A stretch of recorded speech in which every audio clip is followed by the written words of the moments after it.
Hey guys, welcome back to the channel. Today we're looking at the all new VIOFO A229 Duo dashcam. This has just been released in the last few weeks, so we thought it was a good time to check it out. After viewing the release details for the A229, there was a few obvious changes from the recent VIOFO dashcams. This new edition comes with a bigger viewing screen, GPS logger, Quad HD both front and rear camera, which is 2560 by 1440 or between full high definition and 4K. Complete design change for the rear camera, it's now barrel style. A super slim coax cable for easier installation and an external mic support. Alright, let's see what's in the box. Okay, so dual channel Quad HD, Sony STARVIS IMX335 5MP sensor, enhanced 5GHz Wi-Fi, GPS logger.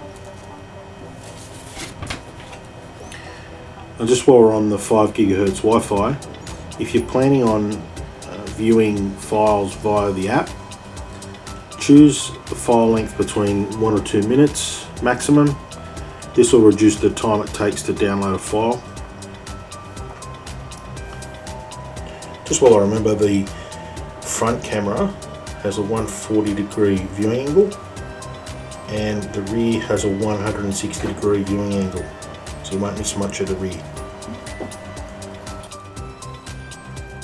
Okay, the unit's obviously a little bigger than the previous versions with a 2.4-inch screen.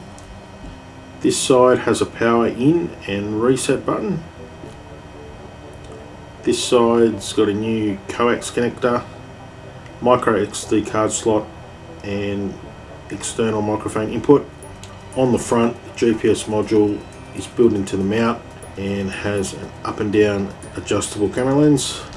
We'll put that to the side for now. What else we got in here? Some instructions and full English user manual.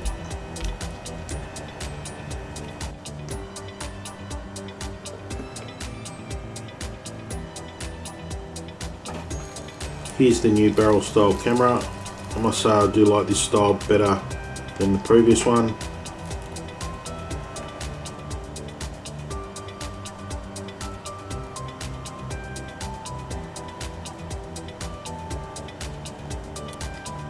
This is a power cable to view with a monitor or PC. The super slim coax.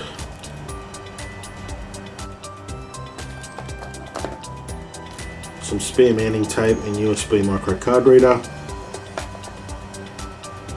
Trim removal tool.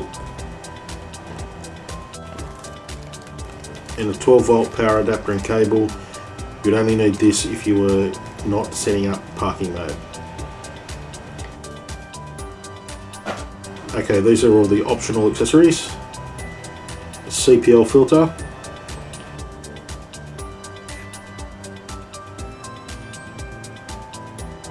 I might leave this in its packaging, I'll lose it otherwise. We've opted for a CPL filter on this install. The paint's very white and you get a lot of feedback from the bonnet, so hopefully the CPL filter will cut a little bit of this down. The HK4 Hardwire Kit, and we've opted for the 128 VIOFO micro SD card.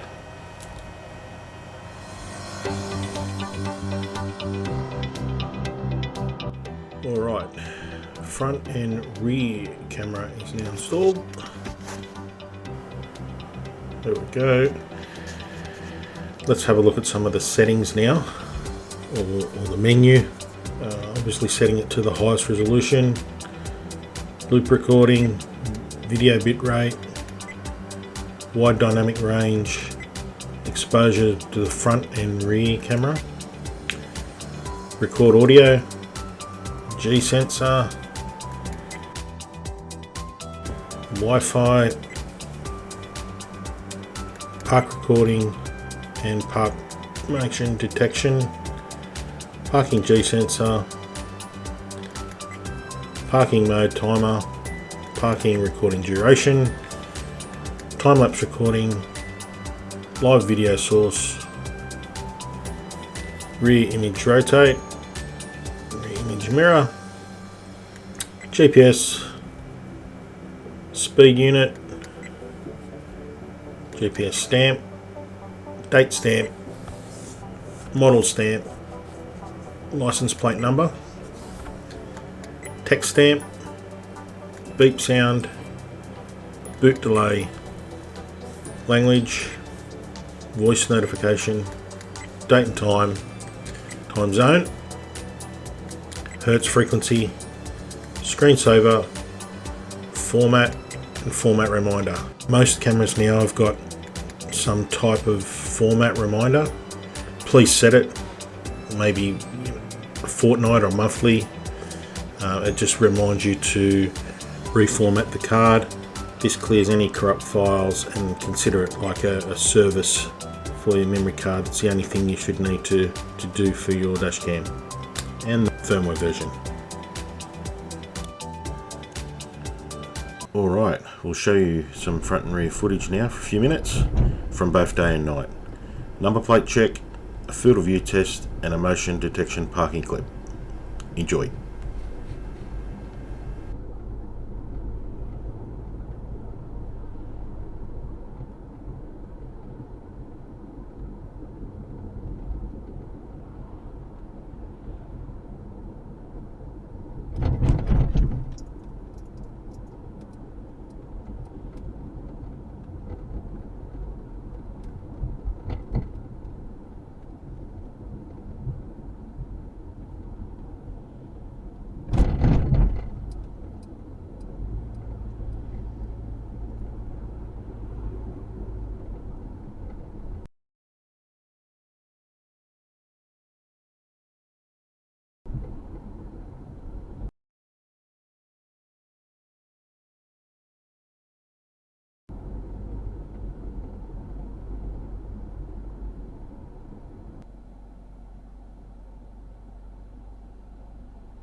We've tested this camera for about a month now and it's ran flawlessly.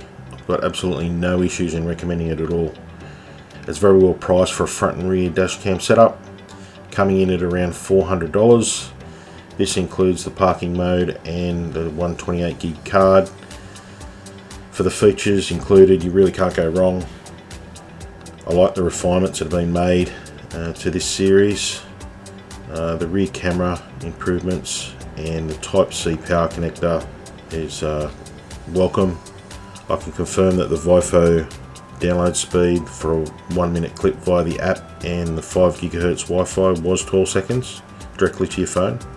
Another feature that might be of benefit to some of you is the external microphone, maybe for rideshare drivers or those of you who vlog while driving. Number plate and field of view playback was exceptional, as you saw. There's no issue viewing numbers and signs or letters on number plates on playback. 256GB is the maximum size card you can use with this unit. Here's the specs.